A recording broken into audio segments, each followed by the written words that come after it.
जिनसे पूरा ना हो सके उष्ट्रासन तो अर्ध उष्ट्रासन ही कर लें।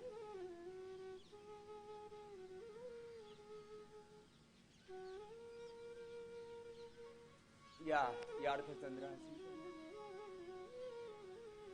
फिर ये कंधे गर्दन बहुत दुखती है ना,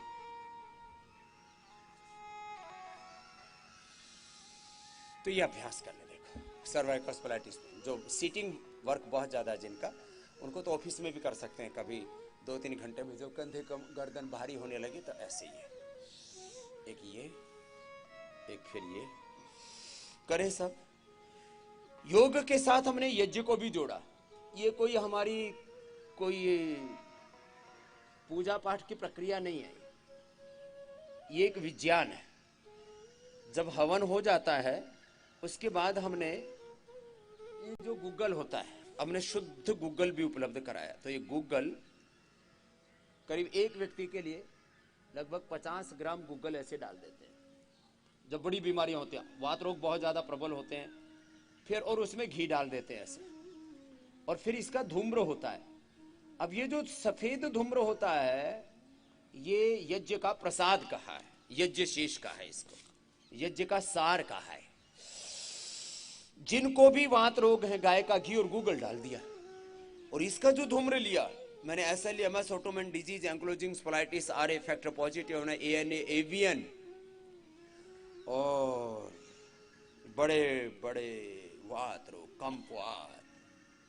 कंपवात पार्किंसन अल्जाइमर डिमेंशिया, आजकल एक बीमारी बहुत खतरनाक चली MND, उसके भी प्रारंभिक अवस्था के रोगी ठीक हो जाते हैं।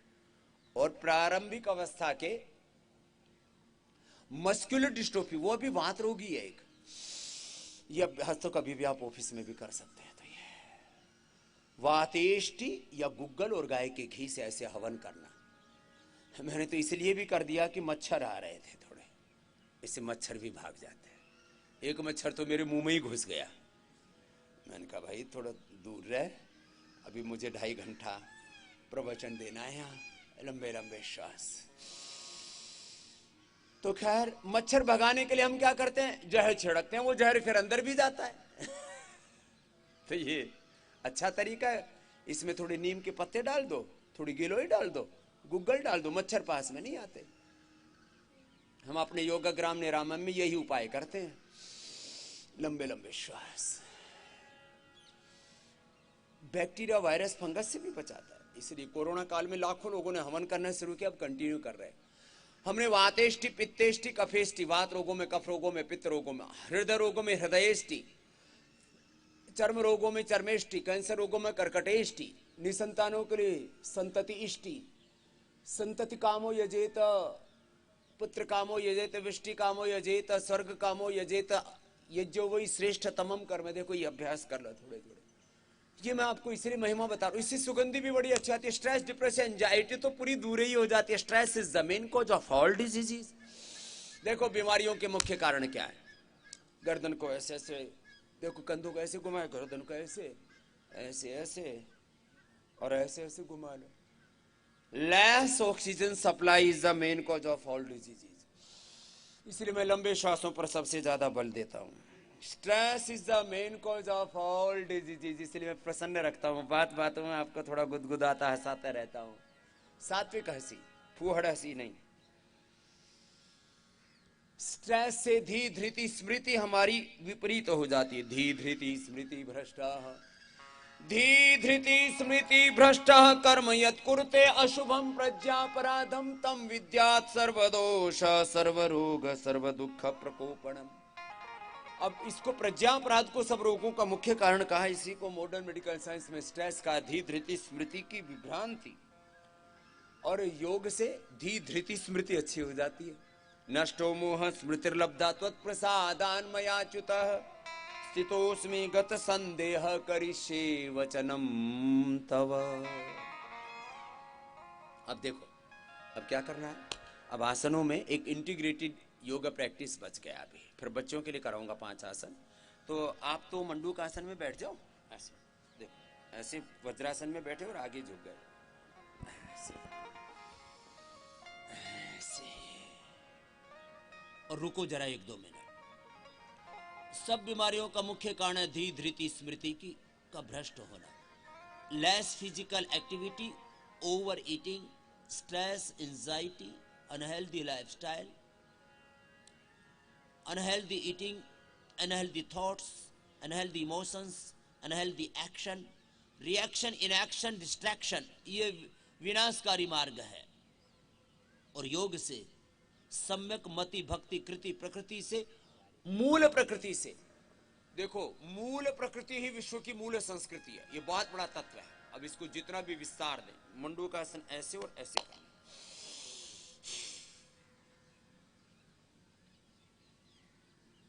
योग से हम अपनी मूल प्रकृति से जुड़ जाते हैं, मूल संस्कृति से जुड़ जाते हैं। और वो मूल प्रकृति, मूल संस्कृति सबके लिए एक ही जैसी हो तो भगवान ने बनाया, कोई इंसान का बनाया हुआ थोड़ी है।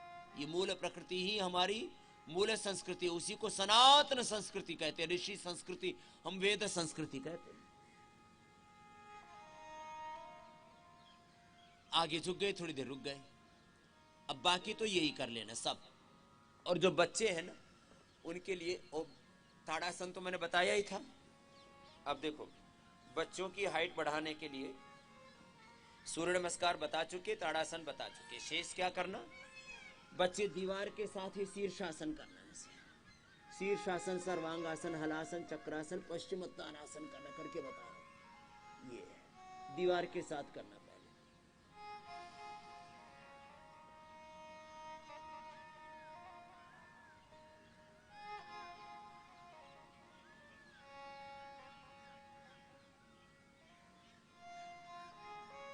इसी में पद्मासन भी कर लेते हैं ऐसे आराम से।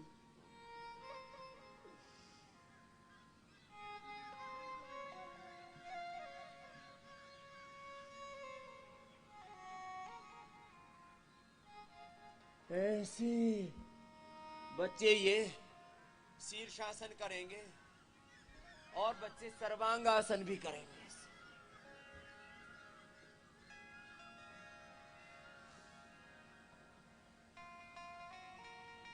1-2 मिनट से लेकर अधिकतम 5 मिनट किया जा सकता है। 100 साल तक बाल अच्छे रहेंगे, आंखें अच्छी रहेंगी, दिमाग अच्छा रहेगा, मेमोरी अच्छी रहेगी, फुल ऑफ एनर्जी के साथ। ये शीर्षासन, सर्वांगासन, हलासन और चक्रासन ये बड़ा जबरदस्त है। ये ऐसे धीरे धीरे बच्चे कर, जो बड़े भी करना चाहें तो कर सकते हैं, इसमें क्या बात है। कुछ तो कर रहे हैं कोशिश। एक बार ताली बजा दो भाई, किसी ने तो बहुत अच्छा किया है। कोशिश तो सभी कर सकते हैं, क्या दिक्कत है। और फिर देखो, ऐसे हाथ उठाओ, पैर सामने सीधे और आगे झुक जाओ। देखो कि तुम्हारी अकड़ कितनी है, स्टिफनेस कितनी है ना।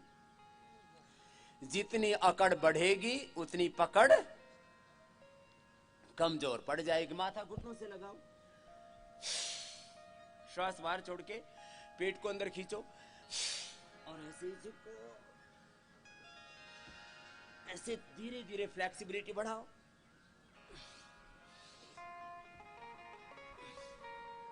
तो ये बच्चों की हाइट बढ़ाने के लिए बता दिए भाई। और बड़े वाले भी इससे अच्छे रहेंगे, फ्लेक्सिबल रहेंगे। मंडूकासन, इसके बाद शशकासन बता देते हैं।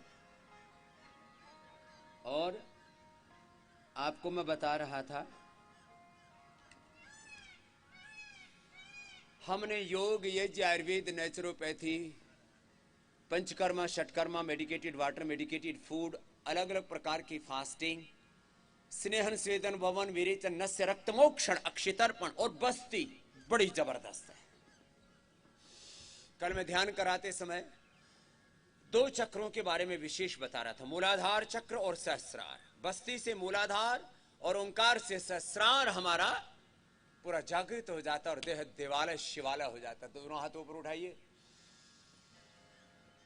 और श्वास बाहर छोड़ के आगे झुक जाइए, थोड़ी देर रुकिए। माता भूमि ही पुत्रो हम पृथिव्या, वंदे मातरम। माँ तुझे सदा। धरती माता को प्रणाम करते हैं, प्रकृति माता को प्रणाम करते हैं, मातृदेवो भव, पितृदेवो भव, आचार्य देवो भव, अतिथि देवो भव, राष्ट्र देवो भव, ऐसे झुकते हैं।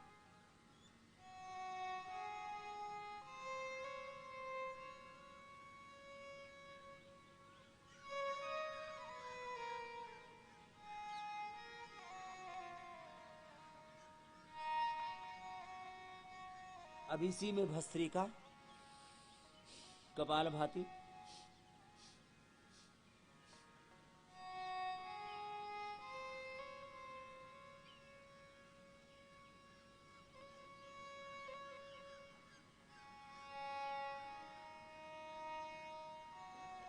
वापस।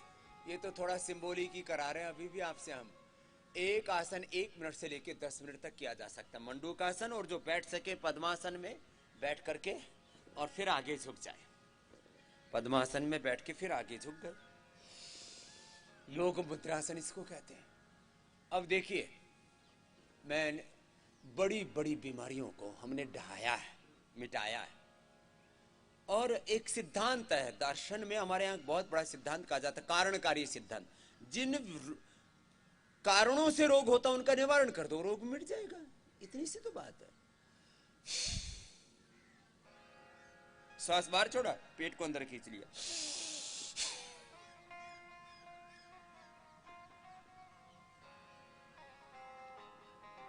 और आगे झुक करके ठोड़ी टिका दी जमीन पर।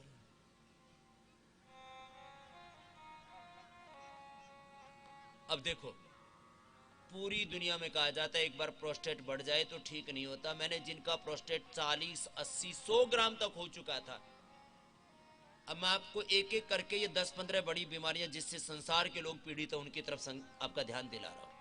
हमने कपाल भाती, मंडूकासन, योग मुद्रासन, वक्रासन, गोमुखासन के साथ कराया। करो चंद्र प्रभावटी, गोक्षरादि गुग्गुल, चंद्र प्रभावटी, गोक्षरादि गुग्गुल, विष्णुवटी खाने के बाद खाली पेट पुनर्नवादि मंडूर दिया। और अब तो हम प्रोस्टोग्रीटी ही दे देते हैं। गोखरू का पानी पिला दिया, लौकी की जूस में काली मिर्च और तुलसी मिलाकर के पिला दिया, और प्रोस्टेट कैंसर तक ठीक हो गया साहब। मेरे पास रिपोर्ट है।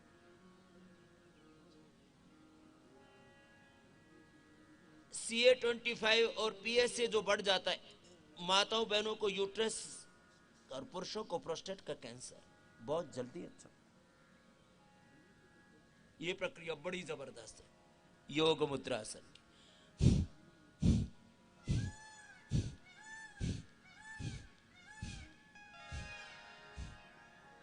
और राष्ट्रपति भवन में तो रोग जल्दी ठीक होंगे। चारों तरफ कभी मोर बोलते हैं, कभी पपीहा बोलता है, कभी कोई चिड़िया बोलती है। तो प्रकृति के साथ, अपनी मूल प्रकृति, अपनी मूल संस्कृति के साथ हम भोर में अपने आप ही एकात्म हो जाते हैं। और जैसे अपनी मूल प्रकृति की से जुड़ते हैं, तो मैंने कल एक शब्द प्रयोग किया था, ये जितना दृष्ट है इससे भी ज्यादा अदृष्ट सत्य इस जीवन और जगत में। पादस्य विश्वभूतानि त्रिपादस्य अमृतम द्वे हवा व ब्रह्मण रूपे मूर्तम च यद ब्रह्म विदा वदन्ति। भगवान विश्वमय है, विश्वातीत है। देखो, मंडूकासन, योग मुद्रासन, अथवा वक्रासन कर लो, अर्धमत्स्येंद्रासन कर लो या वक्रासन कर लो। ऐसे कर लो, एक पैर ऐसे सीधा, एक पैर ऐसे मोड़ लिया, अपोजिट हाथ ऐसे डाला। ये कुछ कार्यकर्ता 2-4 सिखा देंगे भाई, कोई गलत कर रहा होता। अब देखो, मैं आपको ये बातें इसलिए कह रहा हूं, लोगों में गलतफहमी है कि एक बार प्रोस्टेट हो गया ठीक नहीं होगा, एक बार लीवर कमजोर पड़ गया तो ठीक नहीं होगा। सब कुछ रिपेयरेबल है, रिजुविनेट कर सकते हैं हम। लीवर के, किडनी के, आंतों के, यूट्रस के, ओवरी के, प्रोस्टेट के, थायराइड के, हार्ट के, लंग के, ब्रेन के, बोन्स के, स्किन के सारे सेल्स को मैं 5 शब्द बोलता हूं योग के लाभ के संदर्भ में। What is the benefit of yoga? One is, through yoga we are getting complete expression of our existence. हमारे व्यक्तित्व की पूरी अभिव्यक्ति होती है। Complete expression, complete balance, complete rejuvenation, complete divine transformation, and ultimately we are achieving life divine through yoga. Not only through exercise, not only breathing exercise or meditation.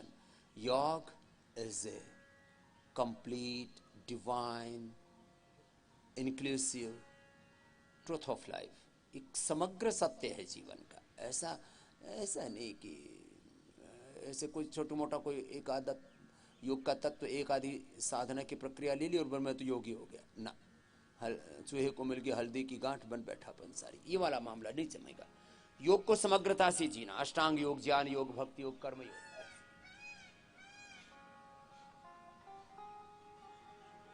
Vakrasana करना दोनों तरफ.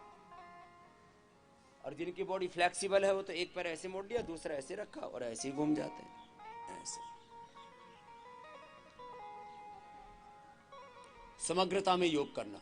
योग, यज्ञ, आयुर्वेद की जड़ी बूटियां, वनस्पतियां जो जीवनदायी औषधियां परमात्मा ने दी हैं, और फिर ये पंचकर्मा, षटकर्मा, फिर वाटर थेरापी, मड थेरापी, सन थेरापी, पूरा पंच महाभूतों से, पूरी प्रकृति से सहायता लेना. मैं कह रहा था ऐसे वक्रासन, फिर गोमुखासन करो. ये योग करते करते मैं कह रहा था ना, भोर में जब योग करते हैं तो भोर को क्या बोलते हैं संस्कृत में? ब्रह्म मुहूर्त. क्या बोलते हैं? बोलो, जोर से बोलो. ब्रह्म मुहूर्त. ब्रह्म मुहूर्त में बाया पैर नीचे, दाया ऊपर. हम भगवान के साथ एकात्म हो जाते हैं. इस जगत की अदृष्ट, अव्यक्त, अमूर्त जो अनिर्वचनीय शक्तियां हैं, उस सूक्ष्म जगत के संपर्क में आ जाते हैं और वहां से हम आशीषित होते हैं, अनुग्रहित होते हैं. यह बहुत बड़ा तत्व है. जिन ऋषि मुनियों ने, योगियों ने, महापुरुषों ने समझा इसको, सभी ने एक बात कही है, योग से अतीन्द्रिय ज्ञान, अतीन्द्रिय सुख, शांति, अतीन्द्रिय आनंद की अनुभूति होती है. और रोग मिटना तो सामान्य घटना है. मैं बार बार कहता हूं इस बात को. Disease free life, this is the initial benefit of yoga. Achievement of life divine, this is the ultimate goal of yoga. इस युग के एक महान योगी श्री अरविंद कहते हैं, योग का उद्देश्य ही क्या है? योग का उद्देश्य है लाइफ डिवाइन, दिव्य जीवन. उनकी किताब है, पढ़ना जरा. हिंदी में भी उसका ट्रांसलेशन हो चुका है. समझना थोड़ा कठिन है क्योंकि भाषा बहुत ऊंची. भाव चेतना, वो हायर कॉन्शियस में रहते थे ना हमेशा. लोअर कॉन्शियस में रहने के वो विरोधी थे कि मनुष्य का सच्चे अर्थों में पूरा अवतरण तब होगा जब वो हायर कॉन्शियस में, अतिमानस चेतना में अवतरित हो जाएगा, वह आरोहित हो जाएगा. हम सब शाश्वत के प्रतिनिधि और हमें जीना है हायर कॉन्शियस में. लोअर कॉन्शियस में जीना ही नहीं, निम्न चेतना में, आसुरी चेतना में नहीं जीना हमको. मनोर्भव जन यादव्यम जनम, यही वेद का उद्घोष. अहमेव स्वयं इदम वदामि जोष्टम देवे विरुतमानुषेभिः यम कामये तम तम उग्रम प्रणौमि तम ब्रह्मांडम तम ऋषिम तम सुमेधाम. बाएं पैर नीचे, दाएं पैर ऊपर, या हाथ ऊपर, और ऐसे इसमें ऐसे करना. तो देखो अतिमानस चेतना में आरोहण पा लेते हैं और यहां आकर के रोग तो मिटते ही है, भव बंधन कट जाते हैं. सारे आकर्षण, सारे वो प्रलोभन, क्षणिक सुख है और तो क्या, छोटे छोटे आकर्षण, उन व्यक्ति उलझा रहता है. और जब परम सुख पा लिया, पायो जी मैंने राम रतन, ओम रतन धन, प्रभु रतन धन पायो, जग को सभी खो आयो, फिर क्या शेष रह जाता है? क्षीणा क्षेतव्य क्लेशा छिन्न श्रेष्ठ परवा भव संक्रमण यस्य विच्छेदात जायते जनित्वा चम्रियते. ये गौमुखासन एक तरफ से, फिर दूसरी तरफ से करो और इसी में कपालभाति करो. देखो कुछ ऐसे ही बैठ करके भस्त्री का कपालभाति कर लेते, बाह्य प्राणायाम कर लेते, उज्जाई कर लेते. मैं कहता हूं इसी में करो ना, इसी में करो भस्त्री का, इसी में करो कपालभाति, इसी में करो बाह्य प्राणायाम.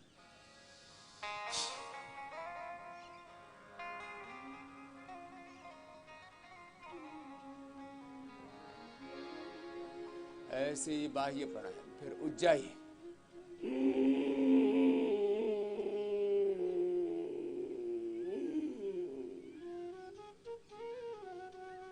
ऐसे.